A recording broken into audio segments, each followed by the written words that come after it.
ये मैंने .NET core sample project create किया है और हम इसमें NET फ्रेमवर्क इंस्टॉल करने जा रहे हैं। तो सबसे पहले टूल्स पे क्लिक करें and then go to NET package manager, then manage NET package for solution. Click on browse,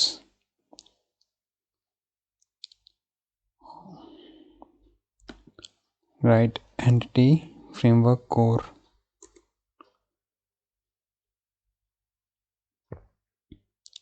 So this is on first number. आप पहले नंबर पे देख सकते हैं ये एंटी फ्रेमवर्क कोर है प्रोवाइडेड बाय माइक्रोसॉफ्ट। इस पे क्लिक करें, select the project, choose the latest version or the version you are using. Like I'm using 5.0 .NET Core, so I'm selecting this and click on install. Yeah, and this is getting installed.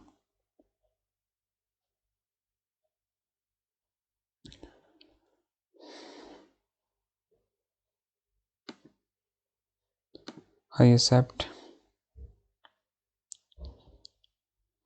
This is how entity framework is installed. We can check in dependencies, packages. Yeah, Microsoft anti framework core is installed. So this is how we do it.